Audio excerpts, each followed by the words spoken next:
আমি চম্পা না চামেলি, আমি টক ইমলি ইমলি ইমলি। রাহুল, এইসব কি হচ্ছে?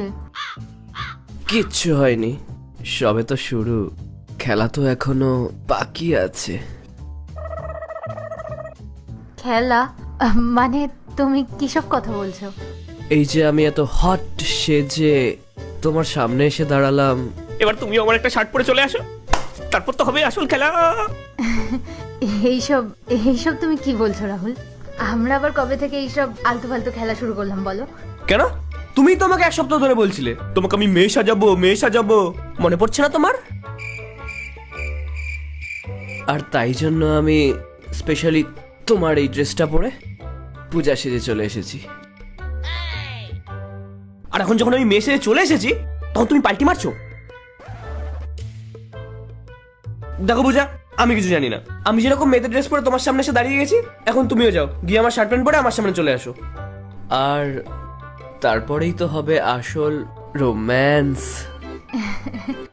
রাহুল, তুমি মনে হয় ঘুমের ঘরে স্বপ্ন দেখছো। আমি এসব কথা বলতেই পারি না। আমরা তো খুব আদর্শ স্বামী স্ত্রী, তাই না? আর 5 জন কাপলদের মতো। আদর্শ স্বামী স্ত্রী?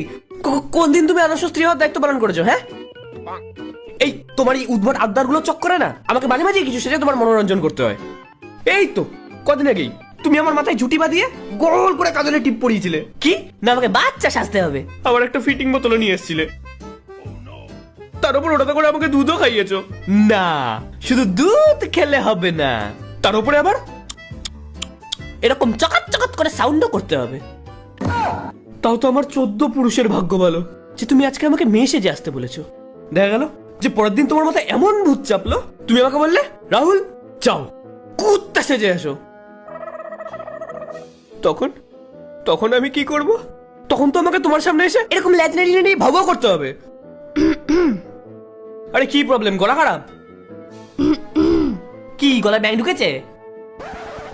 এই দেখো পূজা, আমি আর কিছু শুনতে চাই না, তুমি তাড়াতাড়ি চেঞ্জ করে বাইরে আসো। দেখো রাহুল, আমি তোমাকে এটাই বলতে চাইছি যে তুমি যাও গিয়ে চেঞ্জ করে আসো, আমরা অন্য কোনো দিন আবার খেলবো। হ্যাঁ। ও হ্যালো, এক মুখে কত কথা বলবে তুমি? এই তুমি আমাকে একটু আগে বললা রাহুল যাও মেয়েদের ড্রেস পরে আমার সামনে এসে দাঁড়াও, নাহলে নাকি তোমার কপালে খুব দুঃখ আছে, আর তার জন্যই আমাকে এই ড্রেসটা পরে এখানে আসতে হয়েছে। আর তুমি জানো এই ড্রেসটা পরতে আমার কতটা কষ্ট হয়েছে, কোথা দিয়ে হাত ঝুঁকছে, কোথা দিয়ে। পার্ট 2 দেখতে সাবস্ক্রাইব করো ভেলকু 78M।